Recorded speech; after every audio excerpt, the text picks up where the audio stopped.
Et bien salut tout le monde et bienvenue pour ce home tour. Alors avant de rentrer dans le vif du sujet, j'aimerais vous parler un petit peu de la petite étagère que vous voyez à l'écran. Alors cette étagère, c'est une bibliothèque tout simplement.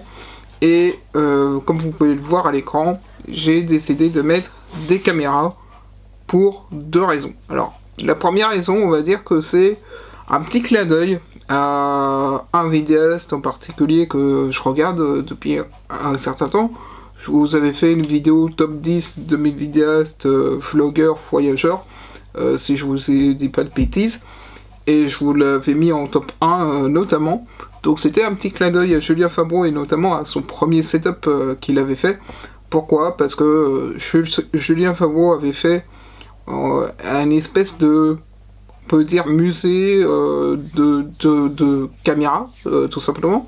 Et du coup, à l'époque, lui, il avait pas beaucoup de caméras comme moi, et donc il en avait mis quelques-unes, tout de même, en forme d'étagère, tout simplement. Et lui, il avait fait une référence également à un autre vidéaste, qui lui est à New York, enfin, qui était, devrais-je dire, à New York, maintenant il est à Los Angeles, si je dis pas de bêtises.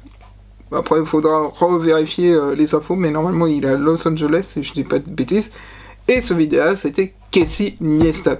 Alors, Casey Neistat, il a fait des vidéos, vlogs à New York principalement, vu qu'il habitait là-bas, comme je le disais. Il avait son studio, plutôt ses locaux d'entreprise qui était là-bas, donc du coup il s'était fait une espèce de studio, notamment avec toutes ces caméras qui étaient exposées, plus on va dire les drones, les films qu'il avait fait également, plus les skateboards qu'il avait. J'ai juste 2-3 caméras et puis basta, mais ça va venir au fil du temps qu'on va s'équiper. Mais du coup voilà, donc cette petite étagère, c'était dans un premier temps pour faire référence à Julien Fabreau, étant donné qu'il avait fait ça, mais c'est aussi, comme Julien Fabreau le disait dans son premier setup, c'est tout simplement que c'est pratique. Pourquoi ? Parce qu'on n'a pas à chercher à droite à gauche, par exemple une caméra, on n'a pas à chercher les accessoires de la GoPro. Bon, moi j'ai encore à aller chercher, mais néanmoins, pour me faciliter un petit peu la tâche, voilà. Moi, ce que j'ai fait, c'est que j'ai mis dans des petites boîtes. Ensuite, si on continue, normalement, vous avez la petite télé de chez... Normalement, je vous dis... Voilà, c'est de chez Sony qui fait 50 pouces. Alors, celle-là, je l'ai eue chez Son Vidéo. Donc voilà, je crois que je vous avais fait le Paris Audio Show, je sais plus. Si je vous l'avais fait ou pas en vidéo. Mais normalement, j'y retourne au mois d'octobre.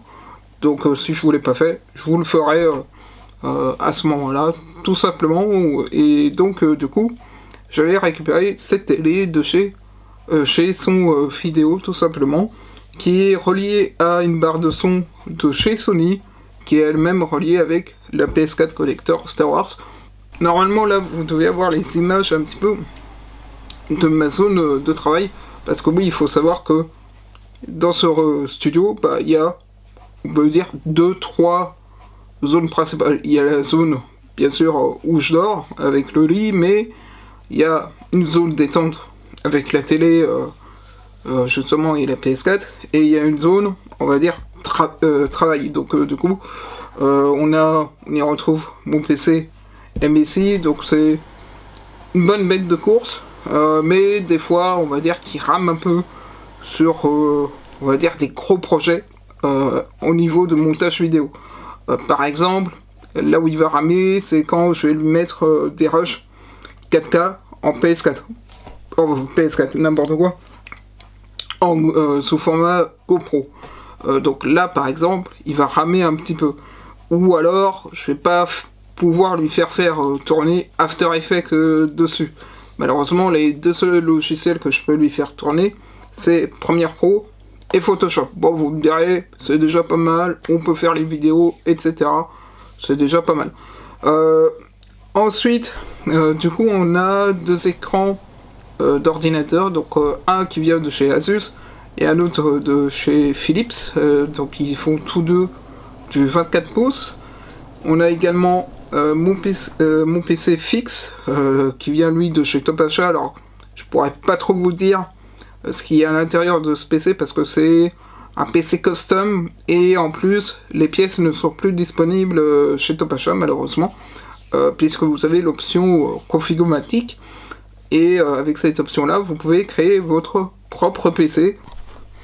Donc je disais avant que le chat m'interrompe, vous avez le micro Blue Ice Ball que j'ai acheté également chez Topachat. D'ailleurs quasiment tout mon matériel vidéaste gaming PC vient de chez Topachat, que ce soit la chaise qu'il y a là derrière moi, l'ordinateur portable, l'ordinateur fixe comme je vous le disais, le casque micro que vous allez voir normalement dans quelques instants, la souris Rocat, qui est une Rocat Lua ou Luca, je sais jamais si c'est le clavier ou la souris, veuillez m'excuser pour ça. Et qu'est-ce qui vient encore de chez Topachat? Il y a encore le sac à dos que j'utilise pour transporter un petit peu tout mon matériel là-dedans. En tout cas, voilà, j'espère que ce petit room tour vous aura fait plaisir. Alors, si j'ai décidé de vous sortir ce room tour, c'est pour plusieurs raisons.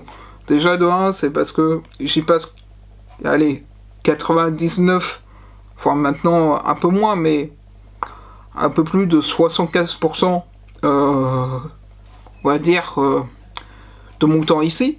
Je passe un peu plus de 75%. Et surtout, si je vous fais cette vidéo-là, c'est qu'il va y avoir beaucoup de vidéos, on va dire, autour de ce studio. Et j'espère que ça va vous plaire.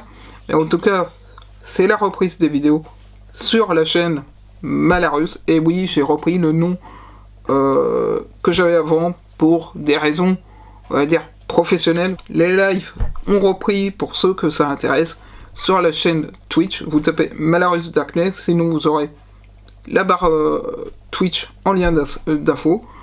Et sur ce, je vous souhaite une bonne soirée. Et non pas à vendredi prochain, mais à vendredi dans 2 semaines